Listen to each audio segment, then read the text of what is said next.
شهر رمضان الذي أنزل فيه القرآن هدى للناس وبينات من الهدى والفرقان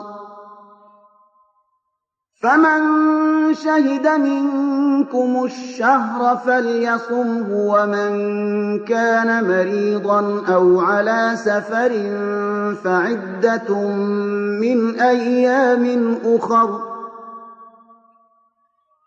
يريد الله بكم اليسر ولا يريد بكم العسر ولتكملوا العدة ولتكبروا الله على ما هداكم ولعلكم تشكرون. ماه رمضان آن است که در آن قرآن نازل شده است، هدایتی برای مردم و دلایل روشنی از هدایت و فرق گذار بین حق و باطل.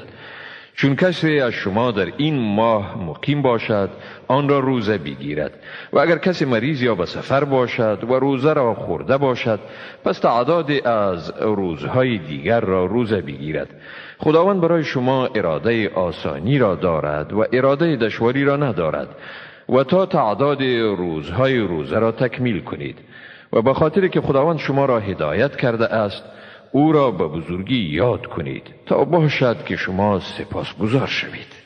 وَإِذَا سَأَلَكَ عِبَادِي عَنِّي فَإِنِّي قَرِيبٌ أُجِيبُ دَعْوَةَ الدَّاعِ إِذَا دَعَانِ فَلْيَسْتَجِيبُوا لِي وَلْيُؤْمِنُوا بِي لَعَلَّهُمْ يَرْشُدُونَ.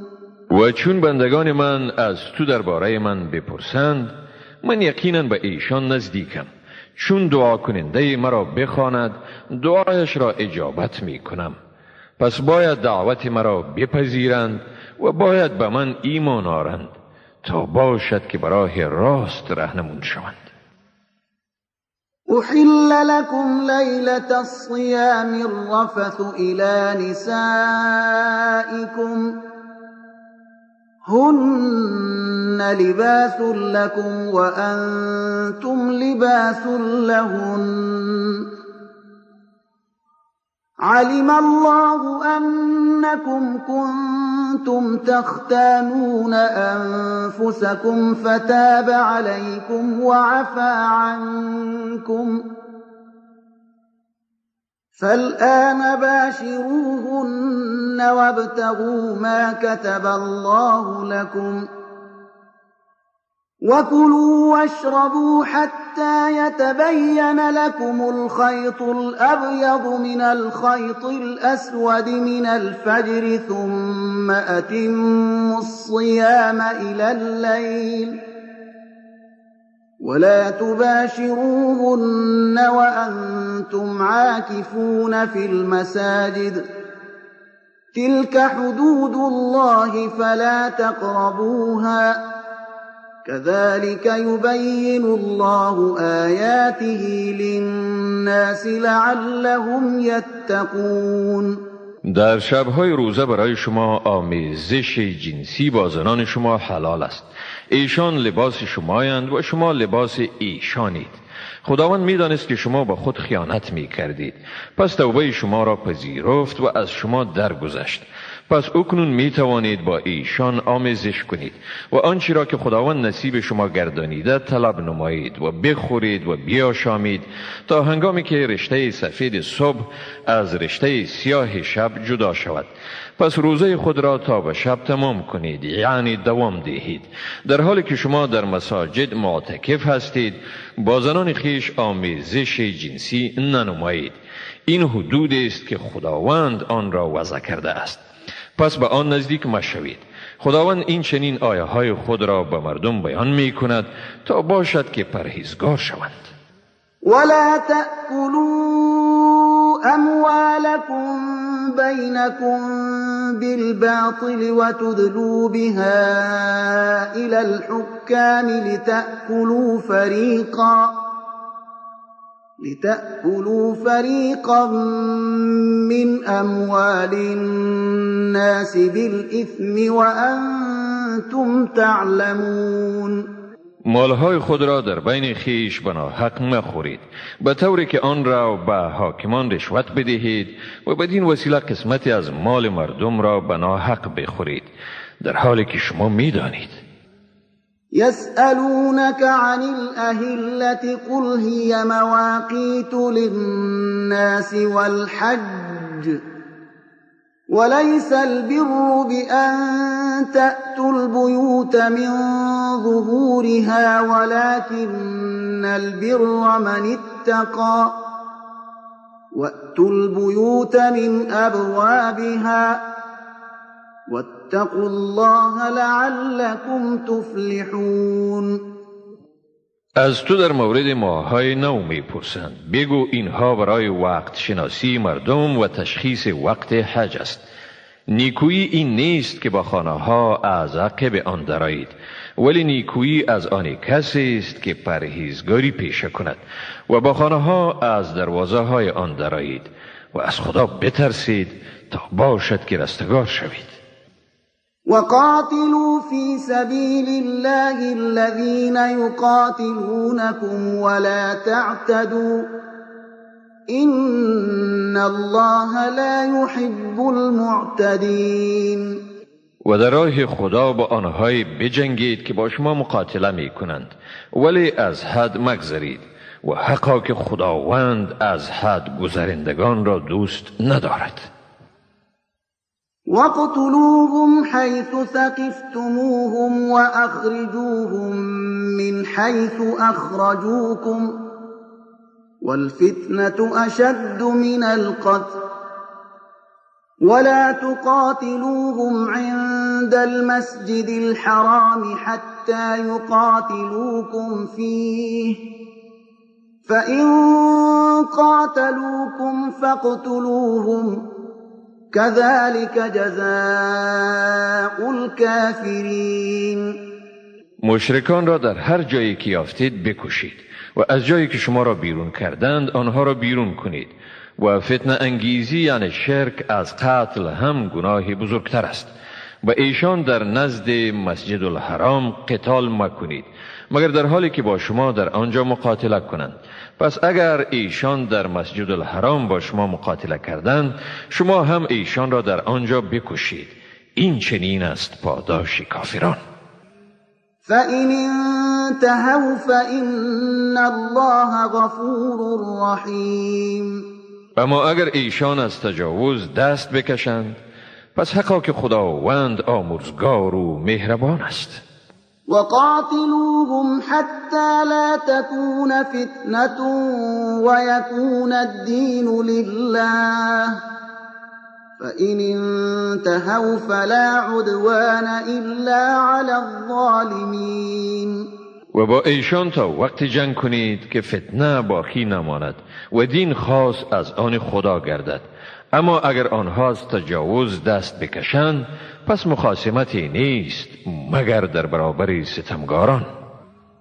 الشهر الحرام بالشهر الحرام والحرمات قصاص فمن اعتدى عليكم فاعتدوا عليه بمثل ما اعتدى عليكم واتقوا الله واعلموا أن الله مع المتقين. ماه حرام در برابر ماه حرام است، یعنی در ماه حرام هم می توانید حمله دشمن را جواب بالمثل بدهید. همه چیزهای حرام قابل قصاصند. پس چون کسی بر شما تجاوز کرد شما هم به مثل تجاوزی که او کرده بر وی تجاوز کنید و از خدا بترسید و بدانید که به تحقیق خدا با پرهیزگاران است. وأنفقوا في سبيل الله ولا تلقوا بأيديكم إلى التهلكة وأحسنوا إن الله يحب المحسنين. و از دارایی خود در راه خدا خرج کنید و خود را به دست خیش به تهلکه نیندازید و نیکی ورزید. حقا که خداوند نیکوکاران را دوست می دارد. وَأَتِمُّوا الْحَجَّ وَالْعُمْرَةَ لِلَّهِ فإن أحصرتم فما استيسر من الهدي ولا تحلقوا رؤوسكم حتى يبلغ الهدي محله فمن كان منكم مريضا أو به أذى من رأسه ففدية من صيام أو صدقة أو نسك فإذا أمنتم فمن تمتع بالعمرة إلى الحج فما استيسر من الهدي فمن لم يجد فصيام 3 أيام في الحج و7 إذا رجعتم تلك 10 كاملة ذلك لمن لم يكن أهله حاضر المسجد الحرام واتقوا الله واعلموا أن الله شدید العقاب. حج و عمره را برای خدا تمام کنید. اگر محصور شدید یعنی بعد از احرام نسبت مانع نتوانستید حج بجا آرید، پس به وسیله هدیی که میسر شود خود را از احرام خارج سازید و تا هدیه به محل آن برسد سر خیش را نتراشید. اگر کسی از شما مریض باشد یا از ناحیه سر خود ناراحتی احساس کند، یعنی که ناچار شود سر خود را بتراشد، پس برای جبران این عمل باید فدیه از قبیل روزه یا خیرات یا قربانی حیوانی ادا کند. و چون ایمن شدید یعنی از حصار نجات یافتید، کسانی که حج و عمره را با تمتع ادا کردند آنچه از هدیه که برای ایشان میسر است ذبح کنند. کسی که توان آن را نداشت تا هدیه ذبح کند 30 روز را در حج و 7 روز را چون به خانه های خود برگشتید روزه بگیرید که این مجموعاً 10 روز کامل می شود. این حکم برای کسی است که خانواده او در حوزه مسجد الحرام نباشد. از خدا بترسید و بدانید حقا که خداوند در عقوبت خود شدید است. الحج اشهر معلومات فمن فرض فيهن الحج فلا رفث ولا فسوق ولا جدال في الحج وما تفعلوا من خير يعلمه الله وتزودوا فإن خير الزاد التقوى واتقون يا أولي الألباب. وقت ادای حج ماهای معینی است. کسانی که ادای حج را در این ایام با عهده میگیرند پس نباید در حج با آمیزش جنسی یا صحبت درباره آن و گناه و جدال بپردازند. هر عمل نیکی را که انجام دهید به یقین بدانید خداوند آن را میداند. با خود توشه بگیرید، به تحقیق که بهترین توشه ها همان تقواست. از من بترسید ای مردم هوشمند. ليس عليكم جناح أن تبتغوا فضلا من ربكم فإذا أفضتم من عرفات فاذكروا الله عند المشعر الحرام واذكروه كما هداكم وإن كنتم من قبله لمن الضالين.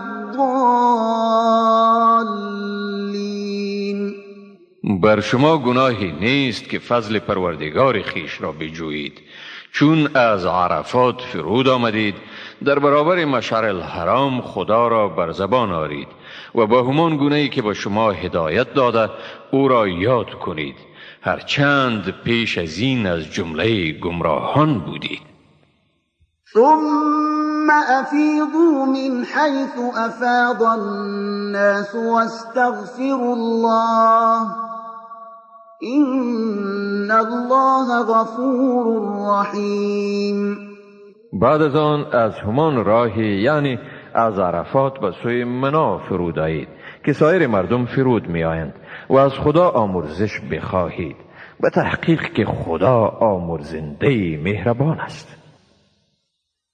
فإذا قضيتم مناسككم فاذكروا الله كذكركم آباءكم أو أشد ذكرا فمن الناس من يقول ربنا آتنا في الدنيا وما له في الآخرة من خلاق. چون مناسک خیش را به جا آوردید خدا را یاد کنید با همان گونه‌ای که در دوره جاهلیت پدران خیش را یاد می کردید، بلکه از آن هم شدیدتر. و از مردم کسی هست که می گوید خدایا بهره ما را از دنیا بده و برای او از آخرت بهره نیست. ومنهم من يقول ربنا آتنا في الدنيا حسنة وفي الآخرة حسنة وقنا عذاب النار.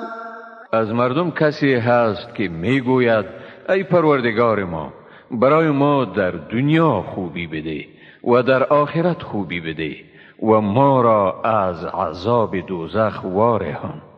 اولئك لهم نصیب مما كسبوا والله سریع الحساب.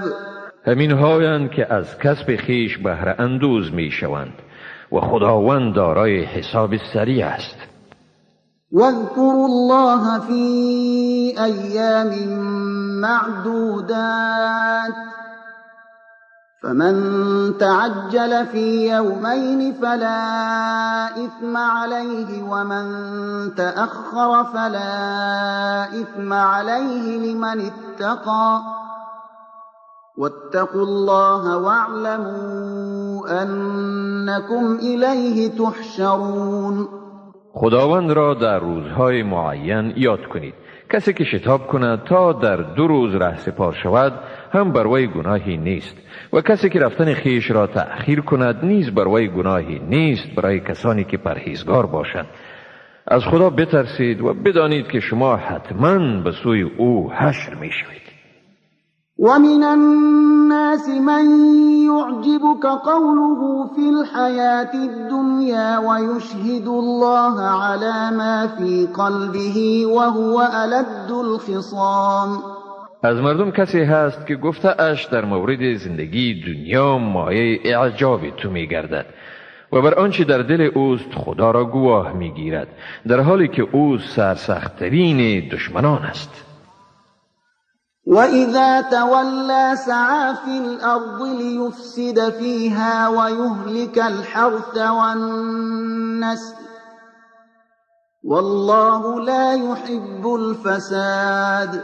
و چون روی برگرداند یعنی از پیش تو بیرون شد میکوشد تا در زمین فساد کند و کشت و مواشی را تباه سازد در حالی که خداوند فساد پیشگی را دوست ندارد. وَإِذَا قِيلَ لَهُ اتَّقِ اللَّهَ أَخَذَتْهُ الْعِزَّةُ بِالْإِثْمِ فَحَسْبُهُ جَهَنَّمُ وَلَبِئْسَ الْمِهَادُ. و هنگامی که به او گفته شود از خدا بترس غرور او را به گناهکاری میکشاند. برای او دوزخ کافی است و چی بد مسکنی است دوزخ. وَمِنَ النَّاسِ مَن يَشْرِي نَفْسَهُ ابْتِغَاءَ مَرْضَاتِ اللَّهِ وَاللَّهُ رَءُوفٌ بِالْعِبَادِ. از مردم کسی هست که خود را در برابر به دست آوردن خوشنودی خدا می فروشد و خداوند بر بندگان خود مهربان است. يا أيها الذين آمنوا ادخلوا في السلم كافة ولا تتبعوا خطوات الشيطان إنه لكم عدو مبين. ای مؤمنان در اسلام به تمام و کمال داخل شوید و از گامهای شیطان پیروی مکنید حقا که او برای شما دشمن آشکار است.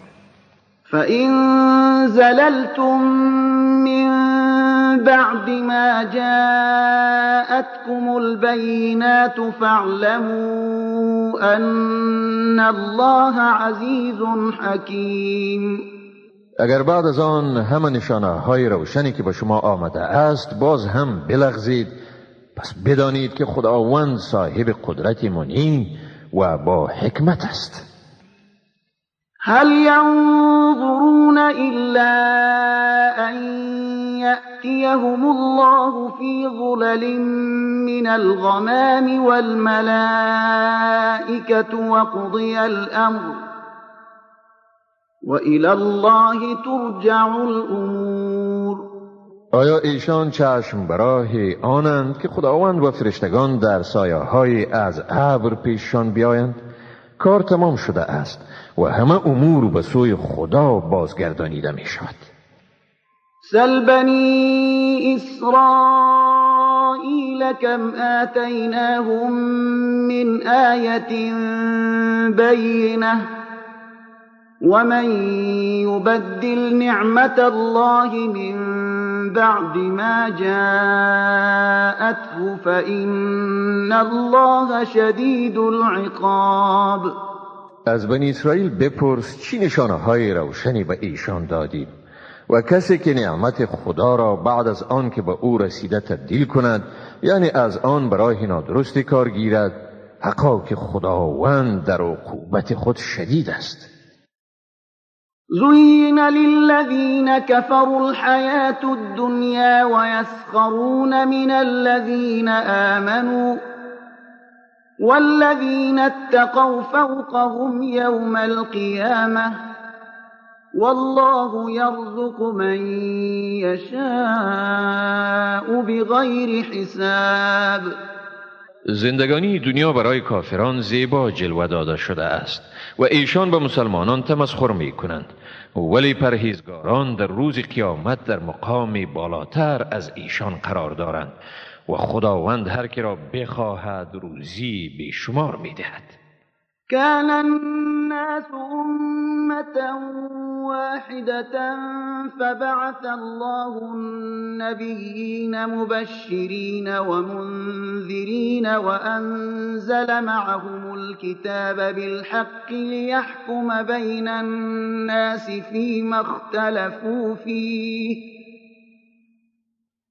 وما اختلف فيه إلا الذين أوتوه من بعد ما جاءتهم البينات بغيا بينهم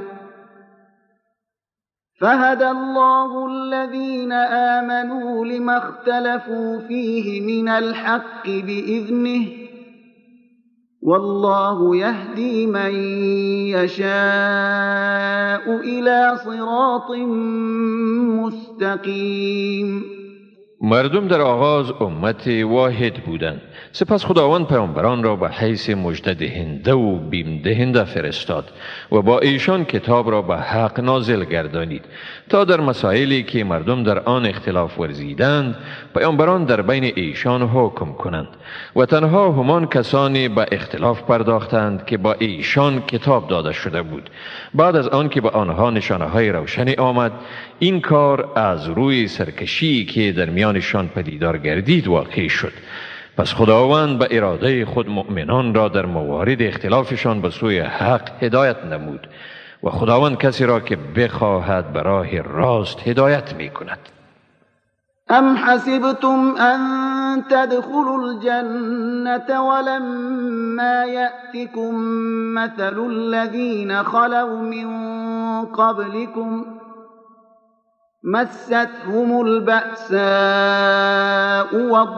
والضراء وزلزلوا حتى يقول الرسول والذين آمنوا معه متى نصر الله ألا إن نصر الله قریب. آیا پنداشتید که می توانید به بهشت داخل شوید بدون آنکه حالات پیشینیان شما به شما رسیده باشد؟ به ایشان سختی و رنج بسیار رسید و مضطرب شدند به حدی که پیامبر و مؤمنان همراه او گفتند پس یاری خدا چی وقت به سراغ ما می آید؟ و ایشان گفته شد آگاه باشید، بدون شک یاری خداوند نزدیک است. يسألونك ماذا ينفقون قل ما أنفقتم من خير فللوالدين والأقربين واليتامى والمساكين وابن السبيل وما تفعلوا من خير فإن الله به عليم. از تو می پرسند چی چیز را خیرات بدهند؟ بگو هر چیزی را که برای پدر، مادر، خویشاوندان، یتیمان، مسکینان و واماندگان در راه یعنی مسافران نفقه می کنید و هر خیر را که انجام می دهید حقا که خداوند به آن آگاه است. كتب عليكم القتال وهو كره لكم وعسى أن تكرهوا شيئا وهو خير لكم وعسى أن تحبوا شيئا وهو شر لكم والله يعلم وأنتم لا تعلمون. جهاد بر شما فرض شده است در حالی که با شما ناگوار است و ای بسا که چیزی را ناگوار پندارید که به خیر شما باشد و ای بسا که چیزی را دوست داشته باشید و به شر شما باشد و خداوند میداند و شما نمیدانید. يسألونك عن الشهر الحرام قتال فيه قل قتال فيه كبير وصد عن سبيل الله وكفر به والمسجد الحرام وإخراج أهله منه أكبر عند الله والفتنة أكبر من القتل ولا يزالون يقاتلونكم حتى يردوكم عن دينكم إن استطاعوا ومن يرتدد منكم عن دينه فيمت وهو كافر فأولئك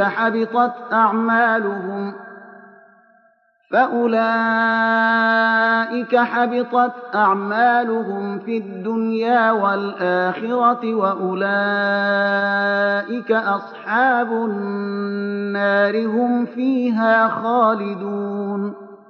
از تو درباره جنگ کردن در ماه حرام میپرسند. بگو جنگ کردن در ماه حرام گناهی بزرگ است، ولی جلوگیری از راه خدا، انکار از خدا و بازداشت از مسجد حرام و بیرون راندن اهل مسجد از آن در نزد خداوند از آن هم گناهی بزرگتر است و فتنه انگیزی یعنی شرک حتی از قتل هم گناهی بزرگتر است.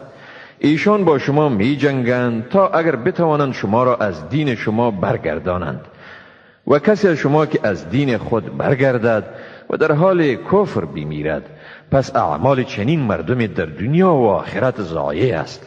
ایشان اهل دوزخند و در آن همیشه به سر میبرند. إن الذين آمنوا والذين هاجروا وجاهدوا في سبيل الله أولئك يرجون رحمة الله والله غفور رحيم. به تحقیق آنهایی که ایمان آوردند و آنهایی که در راه خدا هجرت و جهاد کردند همینها امید رحمت خداوند را دارند و خداوند بخشاینده و مهربان است. يسألونك عن الخمر والميسر قل فيهما إثم كبير ومنافع للناس وإثمهما أكبر من نفعهما ويسألونك ماذا ينفقون قل العفو كذلك يبين الله لكم الآيات لعلكم تتفكرون في الدنيا والآخرة. از تو درباره شراب و قمار میپرسند. بگو در آنها برای مردم گناه بزرگ و منفعت‌هایی است و گناه آن از نفع آن بزرگتر است. از تو میپرسند چی چیز را خرج کنند، یعنی خیرات بدهند؟ بگو چیزی را که زاید بر ضرورت شما باشد خیرات کنید، و به این ترتیب خداوند نشانه های خود را برای شما روشن می کند تا باشد که شما فکر کنید درباره اثرات آن در دنیا و آخرت. ويسألونك عن اليتامى قل إصلاح لهم خير وإن تخالطوهم فإخوانكم والله يعلم المفسد من المصلح ولو شاء الله لأعنتكم إن الله عزيز حكيم. از تو درباره یتیمان میپرسند. بگو اصلاح امورشان بهتر است اگر امور زندگیشان را با امور زندگی خود خلط کنید، پس آنها هم برادران شمایند و خداوند مفسد را از مصلح می شناسد و اگر خداوند بخواهد شما را به زحمت می اندازد. حقا که خداوند صاحب قدرت منی و با حکمت است. ولا تنكحوا المشركات حتى يؤمن ولأمة مؤمنة خير من مشركة ولو أعجبتكم ولا تنكحوا المشركين حتى يؤمنوا ولعبد مؤمن خير من مشرك ولو أعجبكم أولئك يدعون إلى النار والله يدعو إلى الجنة والمغفرة بإذنه ويبين آياته للناس لعلهم يتذكرون. و زنان مشرک را تا وقتی که ایمان آورند نکاح نکنید، که نیز صاحب ایمان واقعا از زن آزاد مشرک بهتر است اگرچه شما را به شگفت آورد. به مردان مشرک تا وقتی که ایمان آورند دختران خیش را به نکاح ندهید. غلام مسلمان واقعا از مشرک آزاد بهتر است اگرچه شما را به شگفت آورد. این مشرکان شما را به سوی آتش فرا می‌خوانند و خداوند شما را به اراده خود به سوی بهشت و آمرزش فرا می‌خواند و برای مردم آیات خیش را بیان می‌کند تا باشد که ایشان پند بگیرند. ويسألونك عن المحيض قل هو أذى فاعتزلوا النساء في المحيض ولا تقربوهن حتى يطهرن فإذا تطهرن فأتوهن من حيث أمركم الله إن الله يحب التوابين ويحب المتطهرين. از تو در مورد عادت ماهوار زنان میپرسند. بگو این حالت پلیدی و اذیتی است، بنابراین از زنان در وقت عادت ماهوارشان خود را دور بدارید و تا خوب پاک شوند به ایشان نزدیک نشوید و چون پاک شدند می توانید در جایی که خداوند به شما دستور داده است به ایشان پیش شوید. به تحقیق که خداوند توبه‌کاران را دوست می دارد و نیز پاکان را دوست می دارد.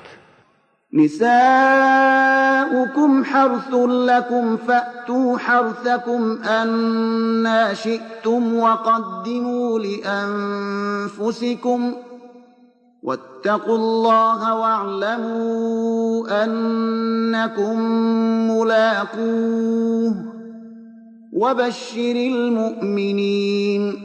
زنان شما برای شما همچون کشتزارند. با کشتزار خود به هر کیفیتی که می خواهید بیایید، یعنی به هر کیفیتی که می خواهید با زن خیش عمل جنسی انجام دهید و برای خیش از پیش توشه بفرستید. از خدا بترسید و بدانید که شما واقعا در روز رستاخیز او را دیدنی هستید و مؤمنان را بشارت بدهید. ولا تجعلوا الله عرضة لأيمانكم أن تبروا وتتقوا وتصلحوا بين الناس والله سميع عليم. نام خدا را در سوگندهای خیش بهانه برای اجتناب از نیکوکاری، پرهیزگاری یا اصلاح میان مردم مگردانید و خداوند شنوا و داناست. لا يؤاخذكم الله باللغو في أيمانكم ولكن يؤاخذكم بما كسبت قلوبكم والله غفور حليم. خداوند شما را به سوگندهای غیر قصدی شما نمیگیرد، بلکه شما را به اساس نیت دلهای شما میگیرد و خداوند آمرزگار و صاحب حلم است. للذين يؤلون من نسائهم تربص 4 أشهر فإن فاءوا فإن الله غفور رحيم. برای کسانی که از نزدیک شدن با زنان خود سوگند میخورند انتظار 4 ماه دستور داده شده است. اگر ایشان رجعت کردند سپس حقا که خداوند آمرزگار و مهربان است. وَإِنْ عَزَمُوا الطَّلَاقَ فَإِنَّ اللَّهَ سَمِيعٌ عَلِيمٌ. و اگر قصد طلاق کردند سپس خداوند واقعا شنوا و داناست. والمطلقات يتربصن بأنفسهن 3 قروء ولا يحل لهن أن يكتمن ما خلق الله في أرحامهن إن كن يؤمن بالله واليوم الآخر وبعولتهن أحق بردهن في ذلك إن أرادوا إصلاحا ولهن مثل الذي عليهن بالمعروف وللرجال عليهن درجة والله عزيز حكيم. زنان طلاق شده در مورد خود گذشتاندن 3 دوره قرعه را انتظار بکشند. اگر ایشان به خداوند و روز قیامت ایمان دارند به آنها حلال نیست که آنچه را خداوند در رحمهایشان آفریده پنهان کنند و در این دوره شوهرانشان به رجوع به ایشان حقدارترند اگر بخواهند صلح کنند. زنان به اساس شریعت همان حقوقی را بر شوهران خیش دارند که شوهرانشان بر ایشان دارند و مردان بر زنان درجه یعنی امتیازی دارند و خداوند صاحب قدرت منیع و صاحب حکمت است. الطلاق مرتان فإمساك بمعروف أو تسريح بإحسان ولا يحل لكم أن تأخذوا مما آتيتموهن شيئا إلا أن يخافا ألا يقيما حدود الله فإن خفتم ألا يقيما حدود الله فلا جناح عليهما فيما افتدت به تلك حدود الله فلا تعتدوها ومن يتعد حدود الله فأولئك هم الظالمون. طلاق رجعی 2 بار است. سپس یا نگه داشتن است به وجه پسندیده یا رها کردن است به نیکویی و برای شما مجاز نیست که چیزی را که به زنان خیش داده اید بازگیرید مگر اینکه زن و شوهر بترسند که احکام خداوند را مراعات کرده نتوانند. اگر شما ترسیدید که زن و شوهر احکام خدا را برپا نمی کنند پس بر زن و شوهر گناهی نیست که زن در برابر گرفتن طلاق خود عوض بدهد. این است احکام خداوند، لذا از آنها تجاوز نکنید. اگر کسی از احکام خدا تجاوز کند پس این گروه ایشانند ستمگار. فإن طلقها فلا تحل له من بعد حتى تنكح زوجا غيره فإن طلقها فلا جناح عليهما أن يتراجعا إن ظنا أن يقيما حدود الله وتلك حدود الله يبينها لقوم يعلمون. پس اگر شوهر زن خیش را برای بار سوم طلاق داد، در این حال بعد از این زنش برای او حلال نمی شود تا آن زن شوهری دیگر بگیرد. سپس چون شوهر دوم وی او را طلاق داد، در آن صورت بر هیچ یک از طرفین گناهی نیست اگر به نکاح رجوع کنند، به شرطی که احساس کنند که می توانند احکام خدا را برپا دارند و این است احکام خدا که آن را برای مردم آگاه بیان می کند. وَإِذَا طَلَّقْتُمُ النِّسَاءَ فَبَلَغْنَ أَجَلَهُنَّ فَأَمْسِكُوهُنَّ بِمَعْرُوفٍ أَوْ سَرِّحُوهُنَّ بِمَعْرُوفٍ وَلَا تُمْسِكُوهُنَّ ضِرَارًا لِتَعْتَدُوا وَمَنْ يَفْعَلْ ذَلِكَ فَقَدْ ظَلَمَ نَفْسَهُ ولا تتخذوا آيات الله هزوا واذكروا نعمة الله عليكم وما أنزل عليكم من الكتاب والحكمة يعظكم به واتقوا الله واعلموا أن الله بكل شيء عليم. هنگامی که زنان را طلاق دادید و ایشان عده ایشان را به سر رساندند، آنها را یا موافق به دستور به وجه پسندیده نگه دارید یا موافق به دستور به وجه پسندیده رها کنید، اما ایشان را به این هدف نگه ندارید که به ایشان زیان برسانید و بر ایشان تجاوز کنید. اگر کسی چنین کند پس حقا که به خود ستم کرده است. احکام خدا را به تمسخر نگیرید و نعمت‌های را که خداوند به شما ارزانی کرده و نیز آنچه را خداوند بر شما از کتاب و حکمت نازل کرده که با وسیله آن شما را پند بدهد به خاطر بگیرید و از خدا بترسید و بدانید که خداوند به هر چیز آگاه است. وَإِذَا طَلَّقْتُمُ النِّسَاءَ فَبَلَغْنَ أَجَلَهُنَّ فَلَا تَعْضُلُوهُنَّ أَن يَنكِحْنَ أَزْوَاجَهُنَّ إِذَا تَرَاضَوْا بَيْنَهُم بِالْمَعْرُوفِ ذَلِكَ يُوعَظُ بِهِ مَن كَانَ مِنكُمْ يُؤْمِنُ بِاللَّهِ وَالْيَوْمِ الْآخِرِ ذلكم أزكى لكم وأطهر والله يعلم وأنتم لا تعلمون.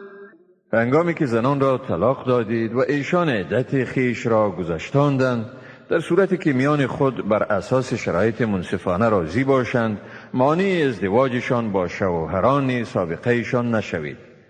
این پند به کسانی داده می شود که به خداوند و روز آخرت ایمان دارند. این کار برای شما سودمندتر و پاکتر است و خدا میداند و شما نمیدانید.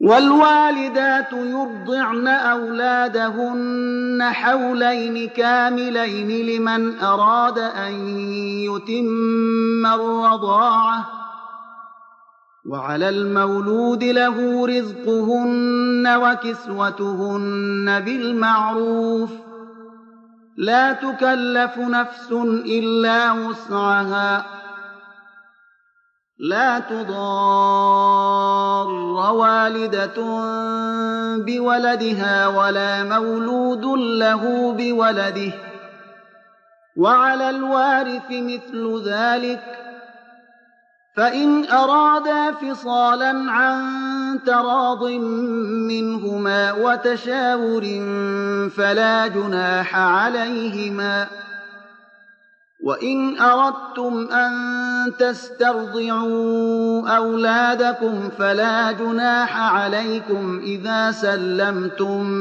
ما آتيتم بالمعروف واتقوا الله واعلموا أن الله بما تعملون بصير.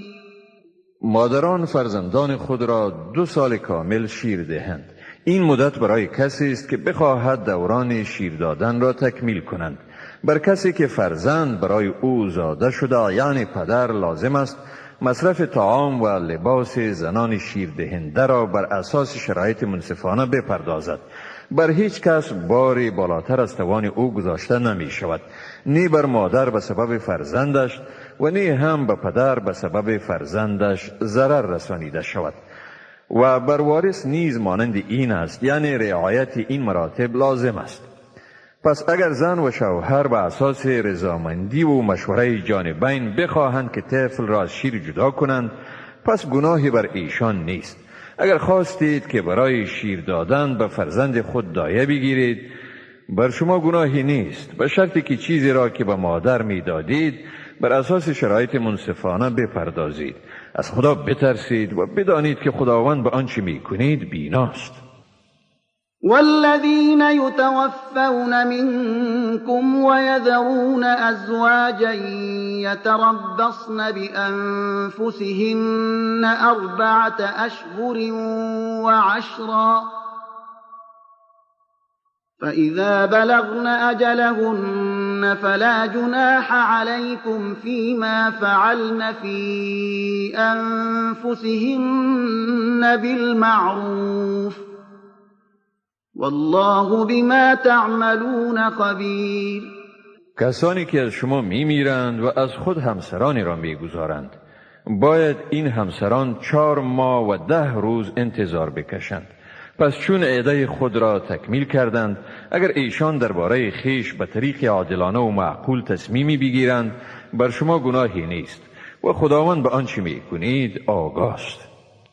ولا جناح عليكم فيما عرضتم به من خطبة النساء أو أكننتم في أنفسكم علم الله أنكم ستذكرونهن ولكن لا تواعدوهن سرا إلا أن تقولوا قولا معروفا ولا تعزموا عقدة النكاح حتى يبلغ الكتاب أجله واعلموا أن الله يعلم ما في أنفسكم فاحذروه واعلموا أن الله غفور حلیم. اگر شما به گونه کنایی از زنانی که عده خود را میگذرانند خواستگاری کنید یا این قصه را به دل خود پنهان نمایید، بر شما گناهی نیست. با خدا معلوم است که شما آرزوی ازدواج آنها را در خود می پرورانید، ولیکن با ایشان مخفیانه وعده عقد را منمایید، مگر آنکه به ایشان چیزی بگویید که با موازین شرع موافق باشد و تا دوره مقرره عدت تکمیل نشود قصد بستن نکاحشان را نکنید و بدانید که خداوند آنچه را در دلهای شماست میداند. از این رو از او بترسید و بدانید که خداوند آمرزگار و صاحب حلم است. لا جناح عليكم إن طلقتم النساء ما لم تمسوهن أو تفرضوا لهن فريضة ومتعوهن على الموسع قدره وعلى المقتر قدره متاعا بالمعروف حقا على المحسنین. اگر شما زنان را پیش از آن که با ایشان آمیزش جنسی برقرار کنید یا برایشان مهر تعیین کنید طلاق دادید، با شما گناهی نیست، اما به ایشان متاع مناسب بدهید. توانگر مطابق به توان خود و نادار هم مطابق به توان خود، متاع موافق به قانون شریعت، و این حقی است بر نیکوکاران. وَإِن طَلَّقْتُمُوهُنَّ مِن قَبْلِ أَن تَمَسُّوهُنَّ وَقَدْ فَرَضْتُمْ لَهُنَّ فَرِيضَةً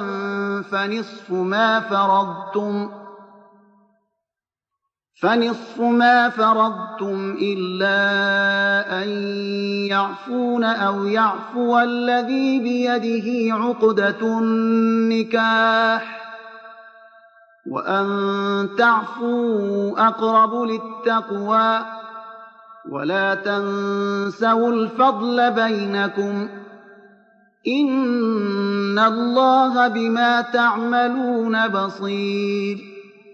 و اگر ایشان را پیش از آمیزش جنسی و بعد از تعیین مهر طلاق کردید، پس در این حال دادن نصف مهر به ایشان لازم است، مگر آنکه زنان یا کسی که در امر عقد نکاح صاحب صلاحیت است گذشت نماید.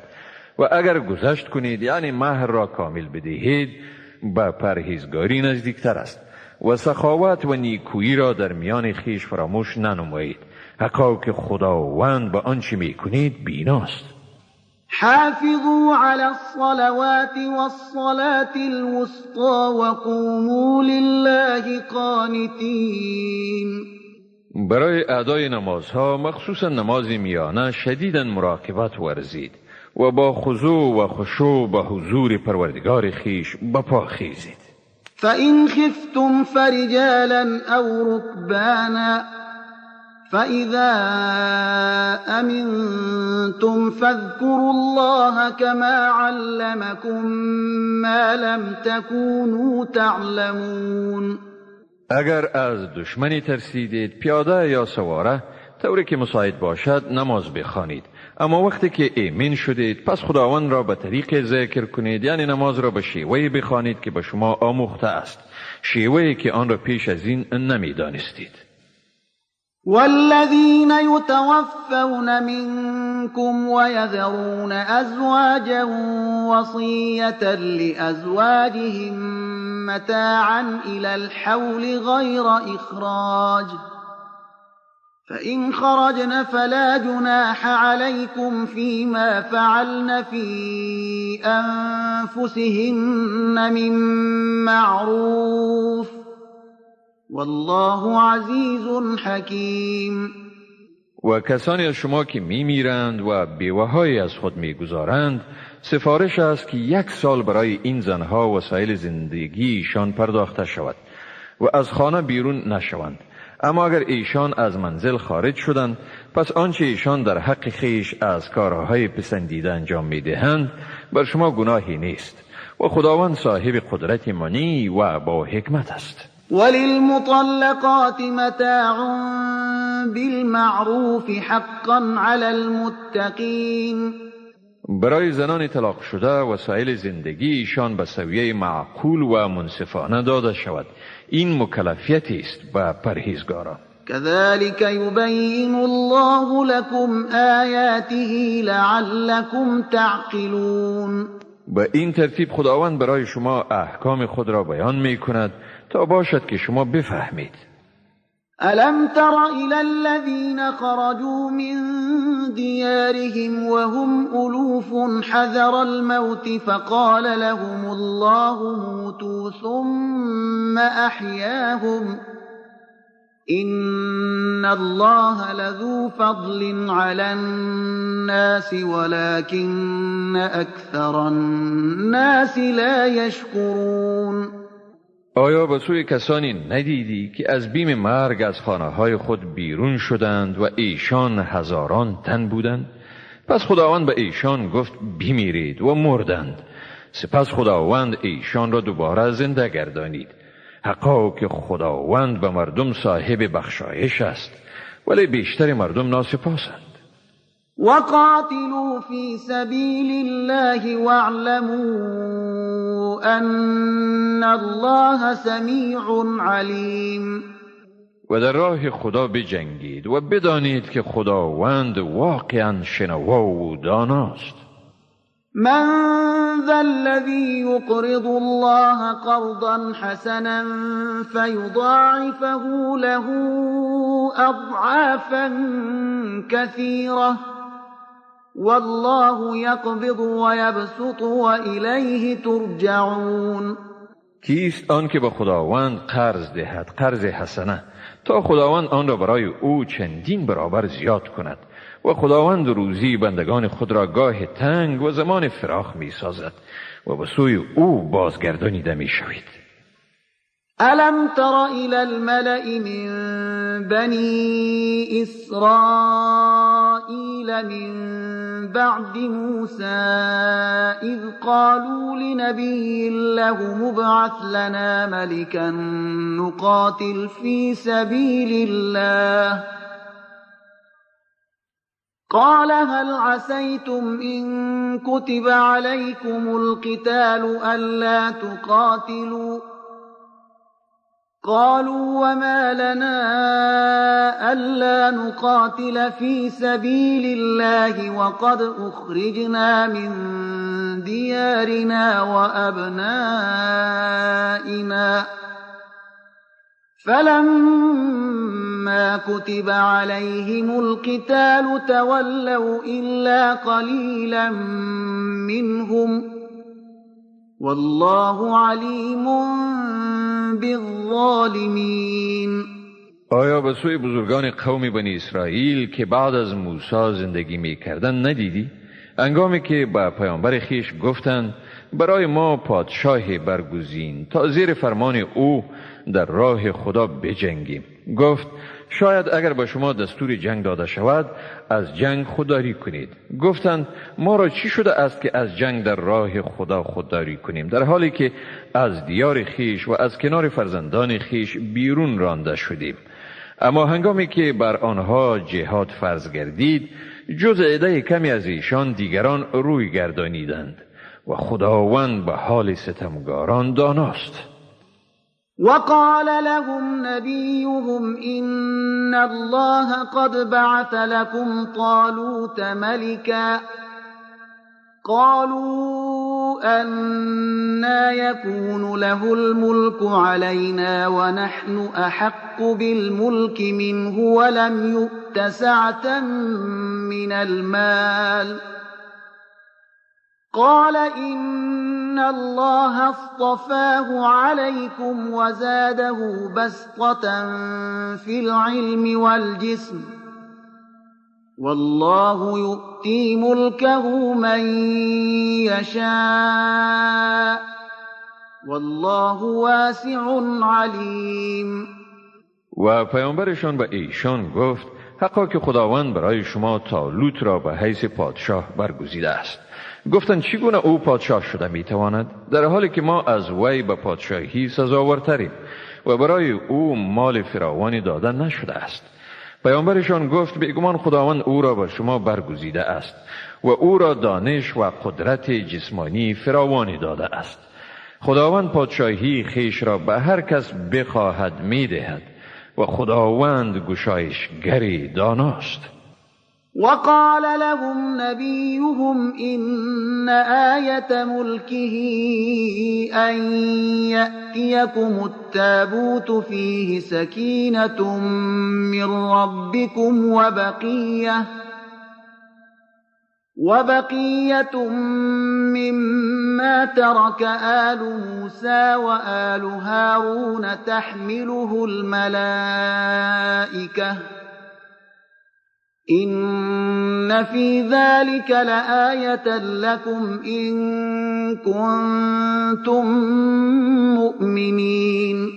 و پیامبرشان برایشان گفت نشان پادشاهی او این است که به شما صندوقی می آید که در آن آرامش خاطری است از جانب پروردگار شما و یادگارهای باقی مانده از خانواده موسی و خانواده هارون که آن را فرشتگان حمل می کنند.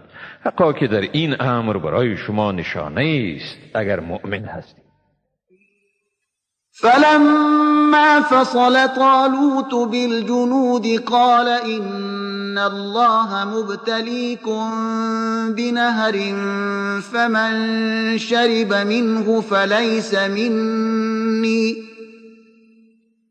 فمن شرب منه فليس مني ومن لم يطعمه فإنه مني إلا من اغترف غرفة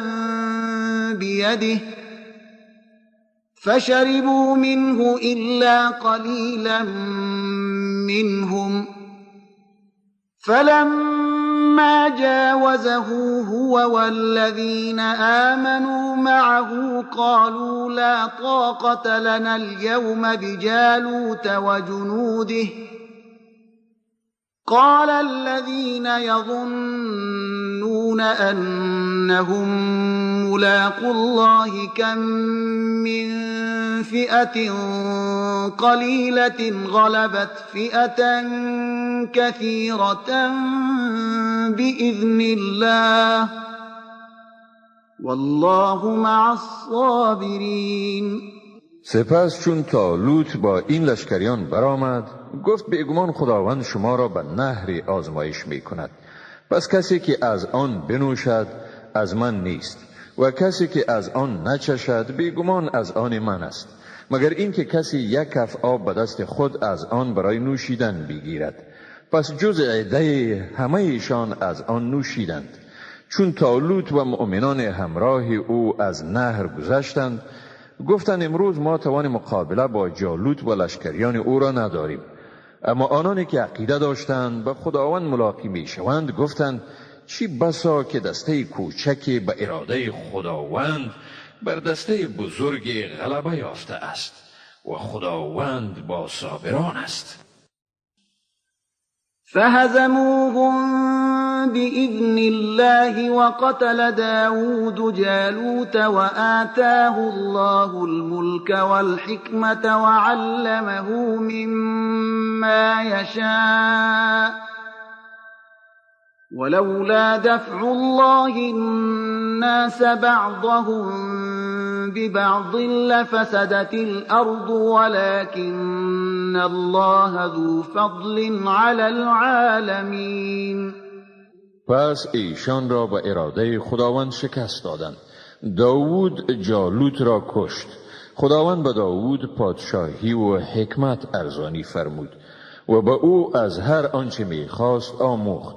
و اگر خداوند یک گروهی از مردم را به وسیله گروهی دیگر دفع نمی‌کرد زمین واقعا فاسد می‌گردید. اما خداوند به جهانیان لطف و احسان دارد. تلك آیات الله نتلوها عليك بالحق وإنك لمن المرسلین. اینها آیات خداوند است که آن را به تو به حق تلاوت می‌کنیم و تو واقعا از پیامبرانی.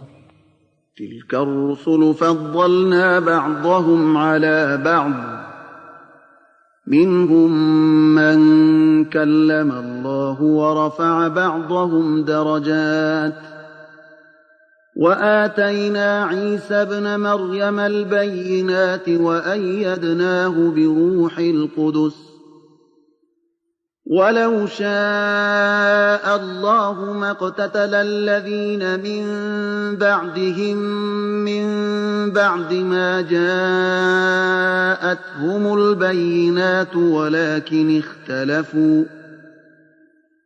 ولكن اختلفوا فمنهم من آمن ومنهم من كفر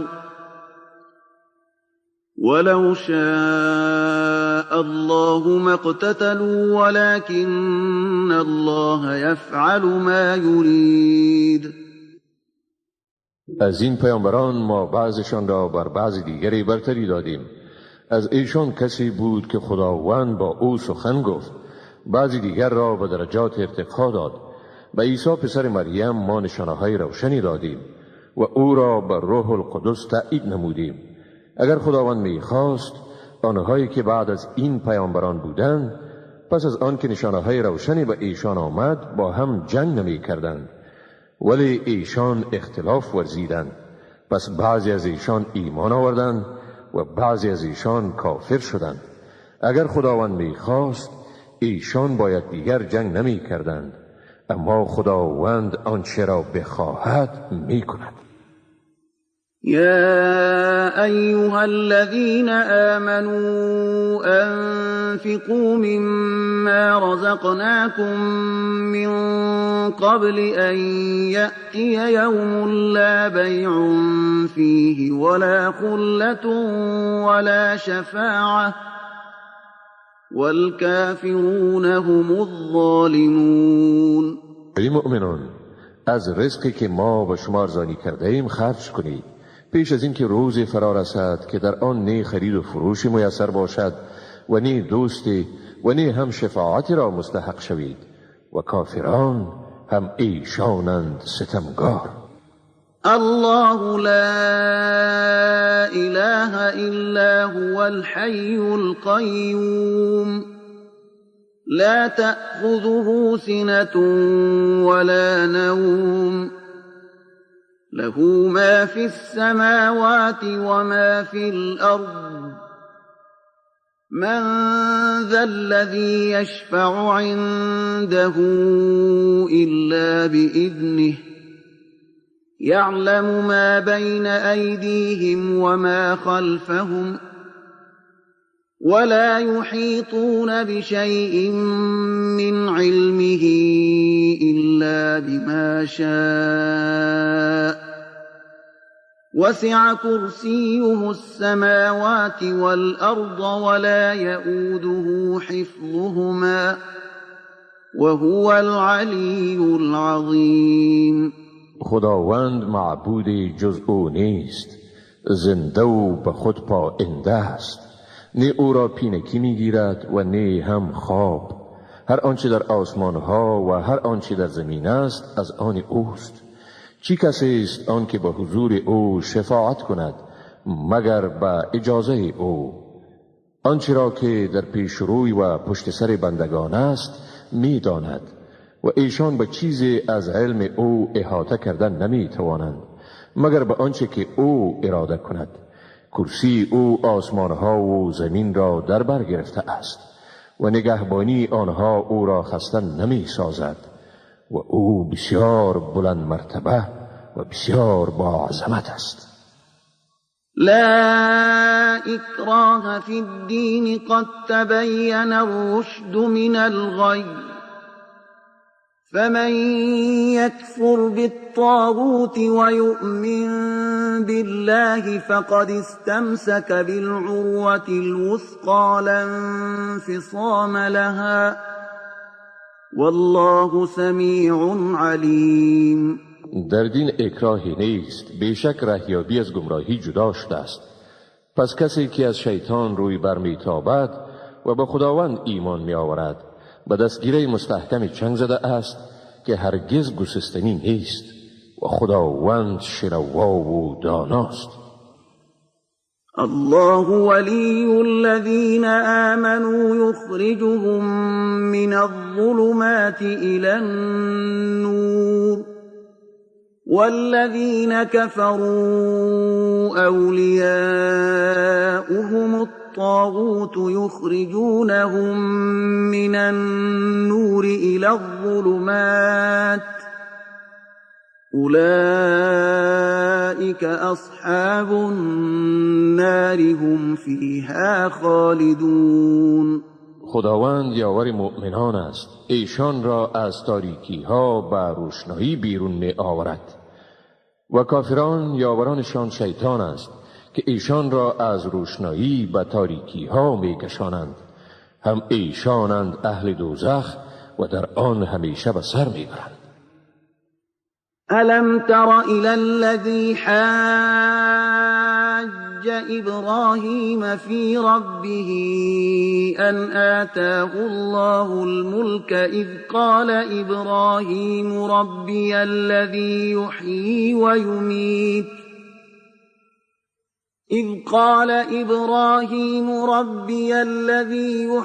ويميت قال أنا أحيي وأميت قال إبراهيم فإن الله يأتي بالشمس من المشرق فأت بها من المغرب فبهت الذي كفر والله لا يهدي القوم الظالمين. آیا تو به سوی آن کسی ندیدی که با ابراهیم درباره پروردگارش مجادله کرد؟ از اینکه خداوند به آن شخص پادشاهی داده بود، هنگامی که ابراهیم گفت پروردگار من ذاتی است که زنده می‌گرداند و می‌میراند. آن شخص گفت منم که زنده می‌کنم و می‌میرانم. ابراهیم گفت حقا که خداوند آفتاب را از مشرق می‌آورد، پس تو آن را از مغرب برآر. آن کافر مبهوت و درمانده شد و خداوند قوم ستمگار را هدایت نمی کند. أو كالذي مر على قرية وهي خاوية على عروشها قال أنى يحيي هذه الله بعد موتها فأماته الله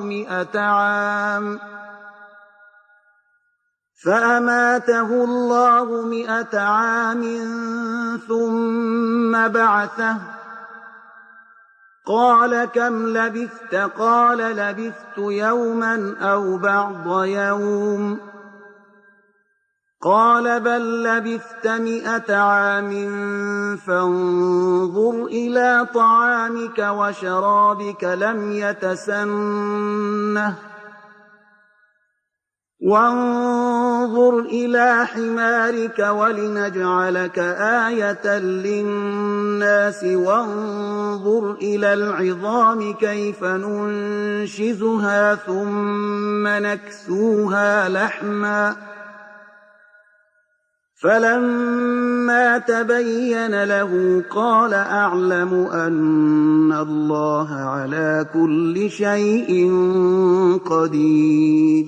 یا مثال شخصی را که از دهکده‌ای گذشت که بر سقف‌های خود فرو ریخته بود. گفت چی طور خداوند اهل این دهکده را بعد از مردن آنها زنده می کند؟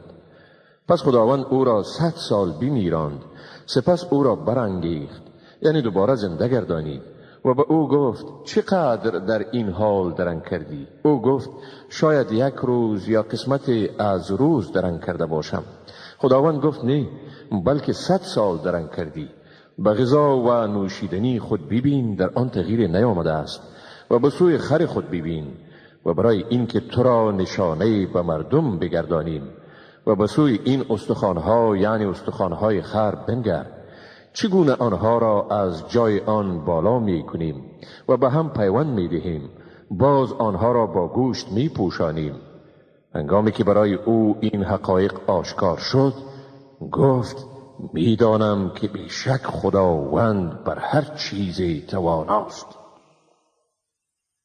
وَإِذْ قَالَ إِبْرَاهِيمُ رَبِّ أَرِنِي كَيْفَ تُحْيِي الْمَوْتَى قَالَ أَوَلَمْ تُؤْمِنْ قَالَ بَلَى وَلَكِنْ لِيَطْمَئِنَّ قَلْبِي قال فخذ 4 من الطير فصرهن إليك ثم اجعل على كل جبل منهن جزءا ثم ادعهن يأتينك سعيا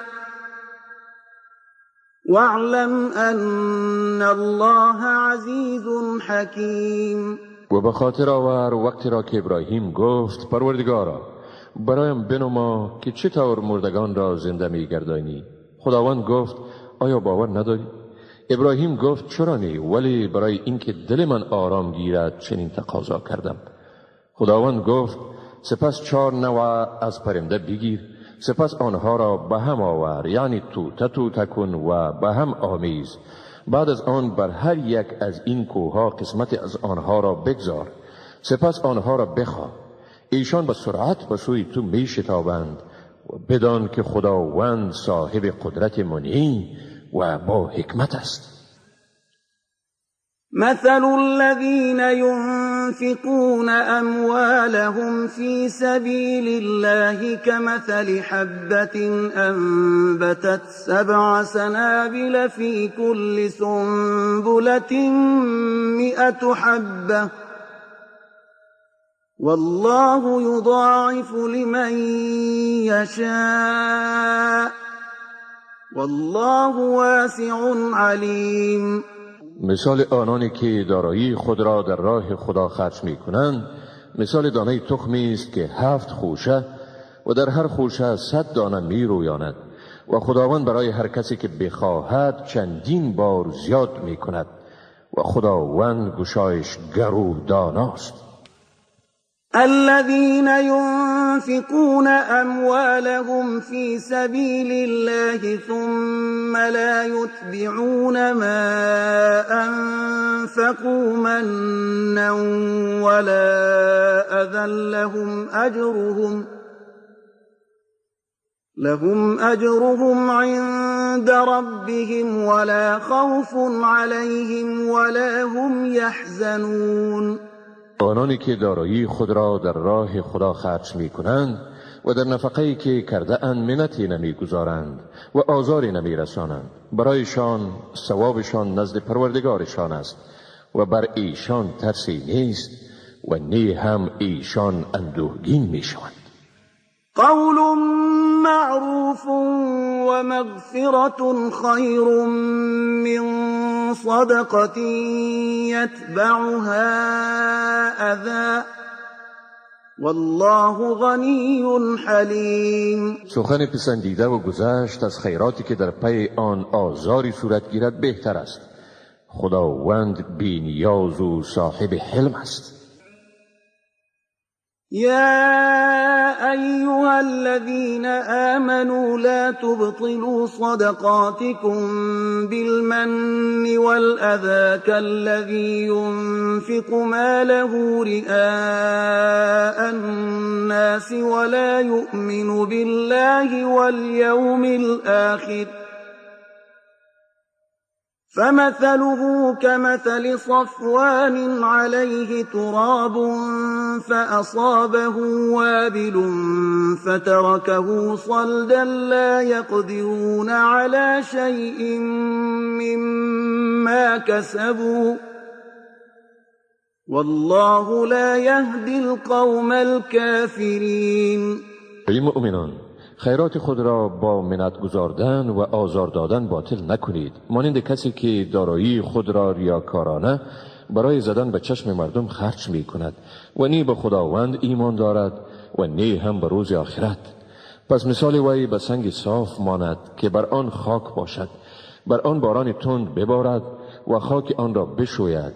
چنین مردم قادر نخواهند بود از عمل خود حاصلی به دست آرند و خداوند گروه کافران را رهیاب نمی سازد. ومثل الذين ينفقون أموالهم ابتغاء مرضات الله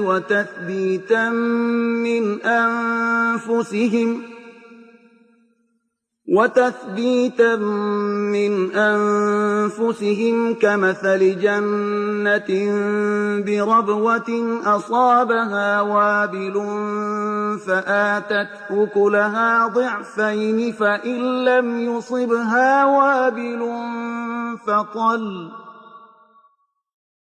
والله بما تعملون بصير. و مثال آنانی که داراییشان را برای طلب رضای خداوند و استواری ملکات انسانی خود خرج می کنند مانند باغی است در جای بلند.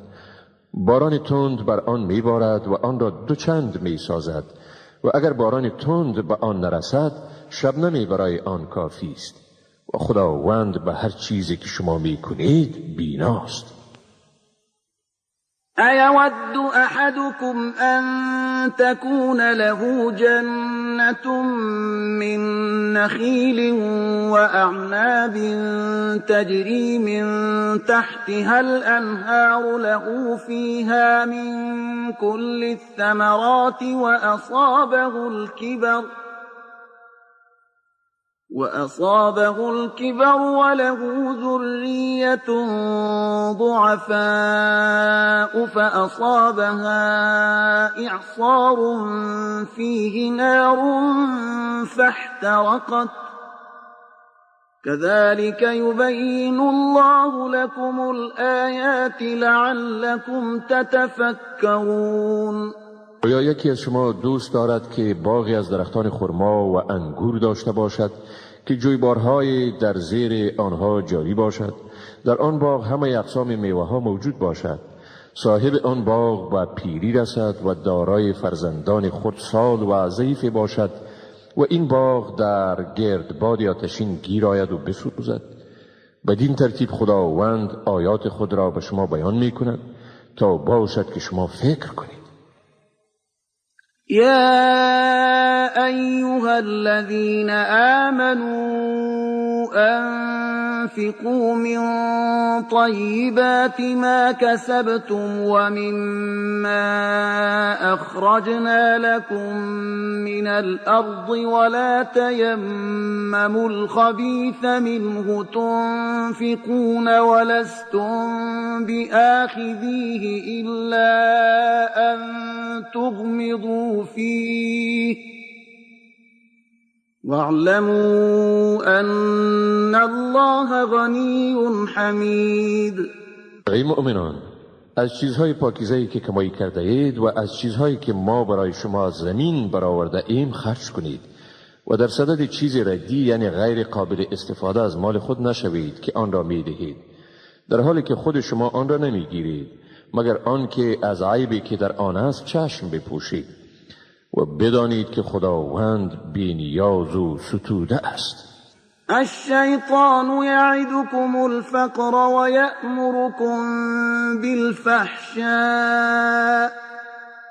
والله یعدکم مغفرة منه و فضلا والله واسع علیم. شیطان شما را به فقر وعده می دهد و به فحشا امر می کند مگر خداوند به شما آمرزش خیش و فضل خود را وعده می دهد و خداوند گشایشگر و داناست.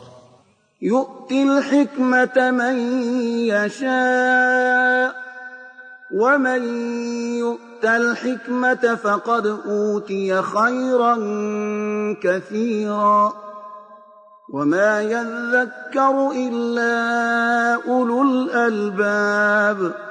خداوند هر کی را خواهد صاحب حکمت می سازد و هر کی را حکمت داده شد واقعا برایش خیر بیکران داده شده است و پند نمی گیرند مگر خردمندان. وما أنفقتم من نفقة أو نذرتم من نذر فإن الله يعلمه وما للظالمين من أنصار. و هر چیزی را که شما خیرات می دهید یا به صورت نذر می پردازید با یقین خداوند آن را می داند و برای ستمگاران یاری دهنده نیست. إن تبدوا الصدقات فنعما هي وإن تخفوها وتؤتوها الفقراء فهو خير لكم ويكفر عنكم من سيئاتكم والله بما تعملون خبير. اگر شما آشکارا صدقه بدهید این هم خوب است، ولی اگر شما پنهانی صدقه بدهید و آن را به کسانی برسانید که واقعا نیازمندند برای شما بهتر است. از شما بعضی از گناهان شما را می زداید و خداوند به آنچه می کنید آگاه است. لیس علیک هداهم ولكن الله یهدی من یشاء وما تنفقوا من خير فلأنفسكم وما تنفقون إلا ابتغاء وجه الله وما تنفقوا من خير يوفى إليكم وأنتم لا تظلمون. راهیابی ایشان به ذمه تو ای پیامبر نیست، بلکه خداوند هر کی را خواهد راهیاب می سازد. هر چیزی را که شما از خیر می پردازید نفع آن به خود شماست و خیرات ندهید مگر برای طلب رضای خداوند و هر خیری را که می دهید به شما ثواب آن تماما می رسد و با شما ستم نمی شود. للفقراء الذين أحصروا في سبيل الله لا يستطيعون ضربا في الأرض يحسبهم الجاهل أغنياء من التعفف تعرفهم بسيماهم لا يسألون الناس إلحافا وما تنفقوا من خير فإن الله به علیم. خیرات به نیازمندانی داده شود که در راه خدا محصور شده اند و نمی توانند برای تجارت و کار در روی زمین سفر کنند. شخصی بیخبر از حالشان از سبب خویشتنداریشان فکر می کند که توانگرند. ایشان را از سیمایشان می شناسی. ایشان مسرانه از مردم سؤال نمی کنند و چیزی را که از دارایی خرج می کنید حقا که خداوند به آن داناست. الذين ينفقون أموالهم بالليل والنهار سرا وعلانية فلهم أجرهم عند ربهم ولا خوف عليهم ولا هم يحزنون. آنهایی که دارایی خود را در راه خدا شب و روز پنهان و آشکارا خرج می کنند مزدشان نزد پروردگارشان است. برای ایشان نی خوف است و نی هم ایشان اندوهگین می شوند. الذين يأكلون الربا لا يقومون إلا كما يقوم الذي يتخبطه الشيطان من المس ذلك بأنهم قالوا إنما البيع مثل الربا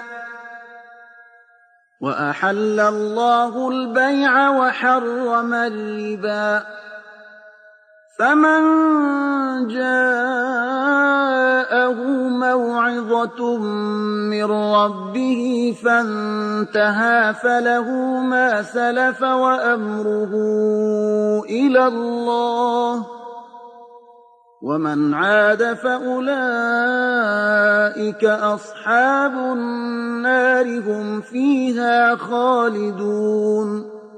آنهایی که سود میخورند در قیامت بر نمیخیزند مگر مانند برخاستن کسی که حواس او را شیطان به نسبت تماس مختل ساخته است. این به سبب آن است که ایشان گفتند واقعا بیع مانند سود است، در حالی که خداوند بیع را حلال و سود را حرام قرار داده است. چون کسی که پندی از نزد پروردگارش به او آمد و از سودخواری صرف نظر کرد، پس چیزهایی را که در گذشته گرفته برای اوست و کار او سپرده شده به خداست. و کسی که به این عمل برگشت، پس چنین مردم اینهایند دوزخی، ایشان در آن همیشه میمانند. يمحق الله الربا ويربي الصدقات والله لا يحب كل كفار أثيم. خداوند سود را نابود می سازد و صدقات را افزون می گرداند و خداوند هیچ ناسپاسی گناهکاری را دوست ندارد. إن الذين آمنوا وعملوا الصالحات وأقاموا الصلاة وآتوا الزكاة لهم أجرهم عند ربهم ولا خوف عليهم ولا هم يحزنون. بیگمان آنهایی که ایمان آوردند و اعمال شایسته ورزیدند، نماز را به تمام و کمال برپا داشتند و زکات را پرداختند، مزد ایشان نزد پروردگارشان است، نی بر ایشان خوف است و نی هم ایشان اندوهگین می شوند. يا أيها الذين آمنوا اتقوا الله وذروا ما بقي من الربا إن كنتم مؤمنين. ای مؤمنان، از خدا بترسید و آنچه را از سود مانده است رها کنید اگر واقعا مؤمن هستید. فإن لم تفعلوا فأذنوا بحرب من الله ورسوله وإن تبتم فلكم رؤوس أموالكم لا تظلمون ولا تظلمون. اگر سودخواری را رها نکردید پس به جنگ از طرف خدا و رسولش آماده باشید، ولی اگر توبه کردید در آن صورت اصل سرمایه شما از آن شماست، نی ستم می کنید و نی هم به شما ستم می شود. و این کان ذو عسرة فنظرة إلى میسرة و ان تصدقوا خیر لكم ان کنتم تعلمون. اگر مدیون دچار تنگ دستی باشد پس برای او مهلت است تا توانگری، و اگر قرض خود را برای او ببخشید این برای شما بهتر است اگر فایده این کار را بدانید. واتقوا يوما ترجعون فيه إلى الله ثم توفى كل نفس ما كسبت وهم لا يظلمون. و از روز بترسید که در آن به سوی خداوند بازگردانیده می شوید، سپس هر شخصی چیزی را که کسب کرده است تماما به او داده می شود و به ایشان ستم نمی شود. يا أيها الذين آمنوا إذا تداينتم بدين إلى أجل مسمى فاكتبوه وليكتب بينكم كاتب بالعدل ولا يأب كاتب أن يكتب كما علمه الله فليكتب وليملل الذي عليه الحق وليتق الله ربه ولا يبخس منه شيئا فإن كان الذي عليه الحق سفيها أو ضعيفا أو لا يستطيع أن يمل هو فليملل وليه بالعدل واستشهدوا شهيدين من رجالكم فإن لم يكونا رجلين فرجل وامرأتان ممن ترضون من الشهداء أن تضل إحداهما فتذكر إحداهما الأخرى ولا يأبى الشهداء إذا ما دعوا ولا تسأموا أن تكتبوه صغيرا أو كبيرا إلى أجله ذلكم أقسط عند الله وأقوم للشهادة وأدنى ألا ترتابوا إلا أن تكون تجارة حاضرة تديرونها بينكم فليس عليكم جناح ألا تكتبوها وأشهدوا إذا تبايعتم ولا يضار كاتب ولا شهيد وإن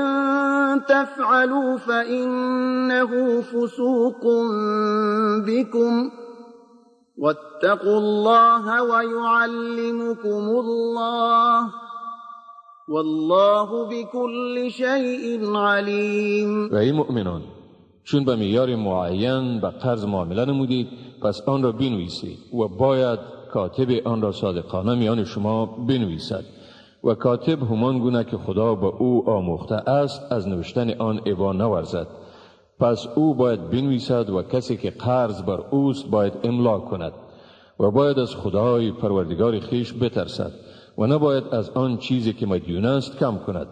هرگاه مدیون سفی یعنی نادان یا ضعیف باشد یا خودش قدرت املا را نداشته باشد پس ولی او صادقانه املا کند و 2 گواه از مردان خود بگیرید و اگر 2 مرد نباشد پس 1 مرد و 2 زن گواه شوند از شاهدانی که به گواهیشان رضامند باشید تا اگر یکی از ایشان اشتباه ورزد پس یکیشان دیگرش را یاد دهانی نماید و چون گواهان خواسته شوند از شهادت دادن ابا نورزند و از این ملول نشوید که حق را اندک باشد یا بسیار به قید مدت آن بنویسید.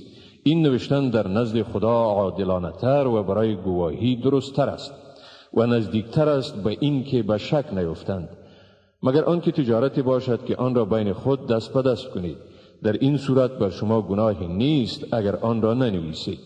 و چون خرید و فروش کردید گواه بگیرید و باید نی کاتب و نی گواه زیانمند شوند و اگر چنین کنید این گناهی است به شما و از خدا بترسید و خداوند به شما می‌آموزد و خداوند به همه چیز داناست.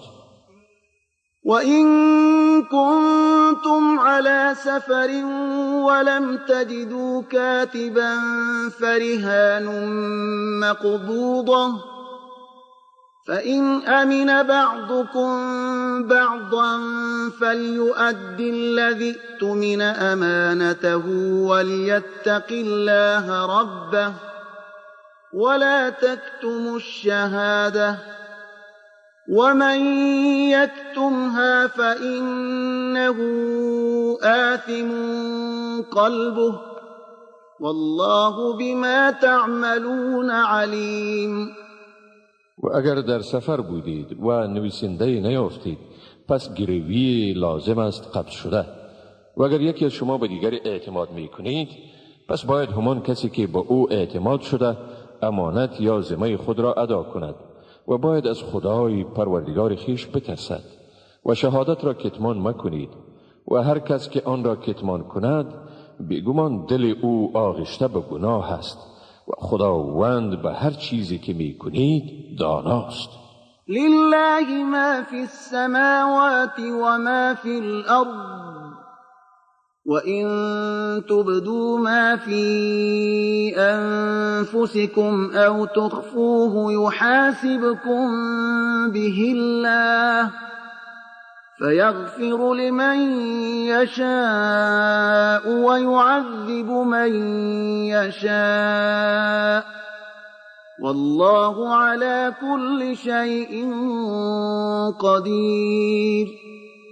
آنچه در آسمان ها و آنچه در زمین است از آن خداست و آنچه را در دلهای شماست خواه آشکار کنید یا پنهان خداوند شما را به آن محاسبه می کند.